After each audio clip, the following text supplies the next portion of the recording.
Frères et sœurs, shalom. Shalom aux fils et aux filles de Jacob, et shalom à tous les étrangers qui se sont liés à la maison de Jacob pour le service du Tout-Puissant. C'est votre frère Francky. Je me présente encore devant vous aujourd'hui pour partager un message. Le message que nous avons reçu concernant le carnaval. Le carnaval, nous sommes partis faire quelques recherches pour voir le lien qui existerait entre le carnaval et l'église catholique romaine. Pourquoi? Parce que ce que nous avons reçu comme message a un lien en fait avec cette religion, le catholicisme. Alors, comme tout le monde le sait, le carnaval c'est une période c'est une période de fête, de liesse, où tout le monde se lâche pour fêter, et c'est une exubérance de couleurs.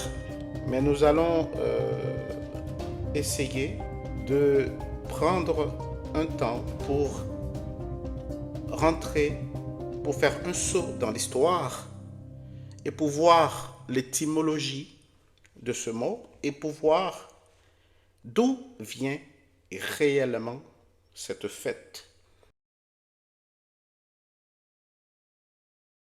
D'où elle provient, cette fête.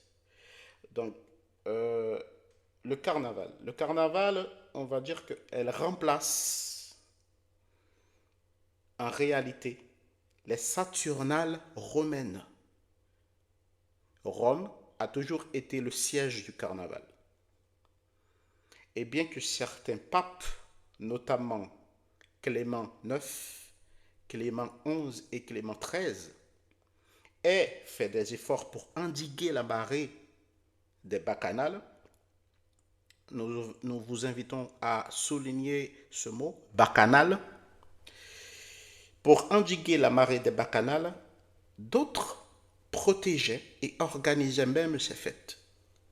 Ces mots sont tirés d'un ouvrage encyclopédique britannique, 11e édition, tome 5, page 366. Alors, qu'est-ce que c'est que le carnaval? Chacun le sait, c'est une période décrite comme festive où les participants se lâchent et décompressent sur des sonorités plus ou moins festives et lascives. Moment où on laisse libre cours à tous les excès, beuveries, etc. Pourquoi donc l'encyclopédie britannique 11e édition, tome 5, page 366, fait-elle le lien entre le carnaval et certains papes?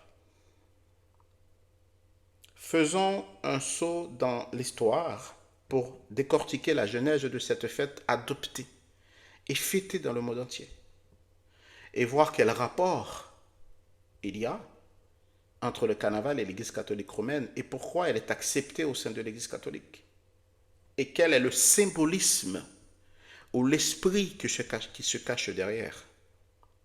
Selon le dictionnaire Robert, c'est une période de réjouissance. C'est une période de réjouissance, de l'épiphanie au bout du carême. C'est une période de divertissement public, de bals et de défilés. Non masculin, c'est un festival de costumes et de couleurs qui commence le jour des rois et finit le mercredi des cendres.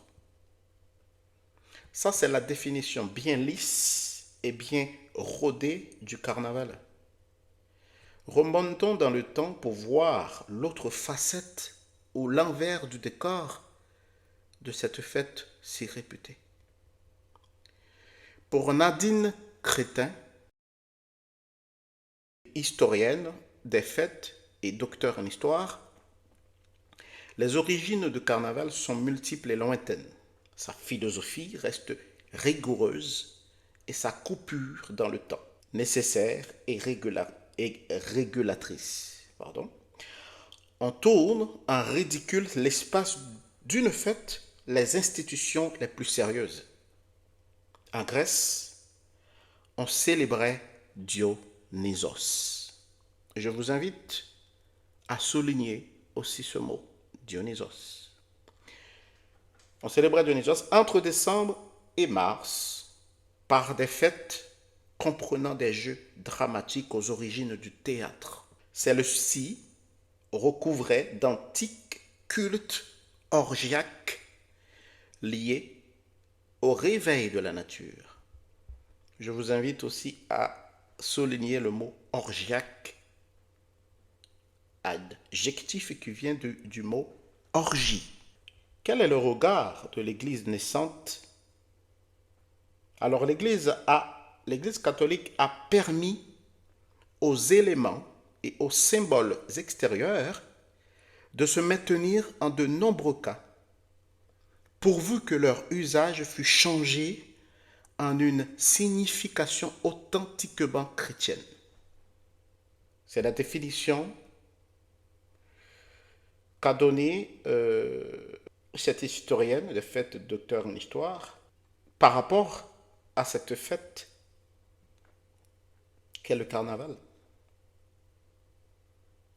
Elle a bien souligné que l'Église catholique a accepté et a permis aux éléments et aux symboles extérieurs de se maintenir en de nombreux cas, pourvu que leur usage fût changé en une signification authentiquement chrétienne.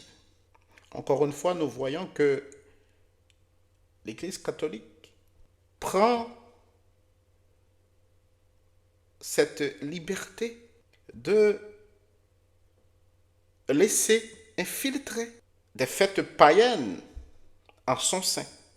L'Église a repris en partie ces célébrations printanières en les adaptant pour être mises au service de la vraie foi, selon leur sens et leur symbolisme naturel. Voilà le lien qu'il y a entre l'Église catholique romaine et le carnaval. À la base, c'est une fête païenne, comme il y en a plein d'autres à Rome antique, qui a été repris par l'Église catholique.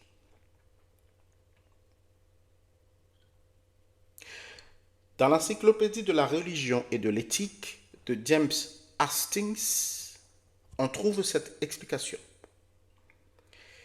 Les processions athéniennes comportant des chars en forme de bateau étaient organisées en l'honneur du dieu Dionysos.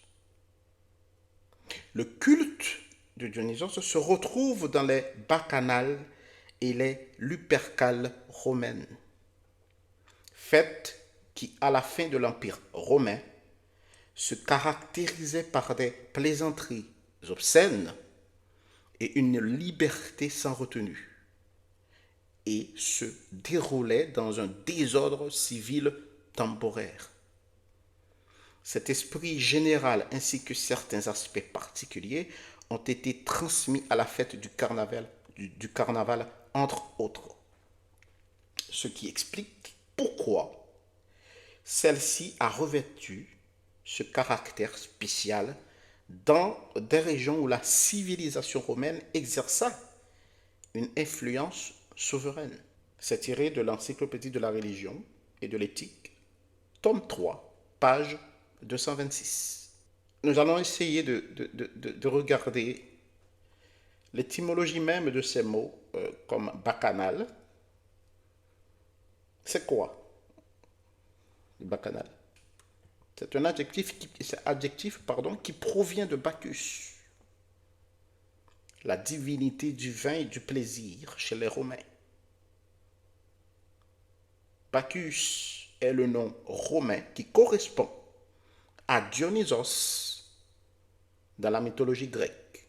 C'est aussi à cause de lui que l'on connaît certains débordements dus à l'excès d'alcool.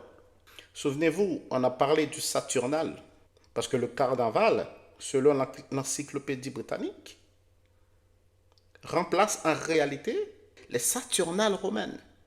Qu'est-ce que c'est que le Saturnal?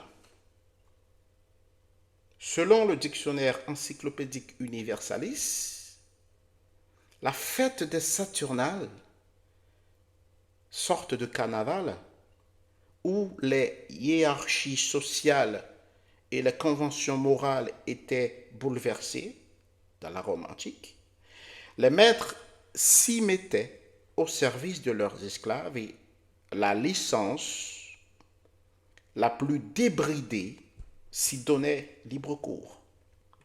Les représentations de la divinité dans l'art lui font porter un voile et brandir soit une faucille, soit un couteau d'élagage. En passant, qui, dans l'art occidental, est toujours représenté avec une faucille dans la main. Je vous laisse répondre à cette question. Ceux qui suggèrent une relation étroite avec l'agriculture et surtout la culture des semences et du maïs. Qui est Saturne? Saturne, pour les Romains et Chronos pour les Grecs, c'est la divinité mangeur d'enfants. Pourquoi nous en parlons ici? Le Tout-Puissant qui révèle les choses cachées nous a fait voir le vrai visage de ces fêtes, de ces festivités, qu'il soit la Noël, le carnaval, les jours de l'an. Toutes découlent et dérivent de ces fêtes païennes qui sont les Saturnales, les Lupercales et les Bacchanales romains.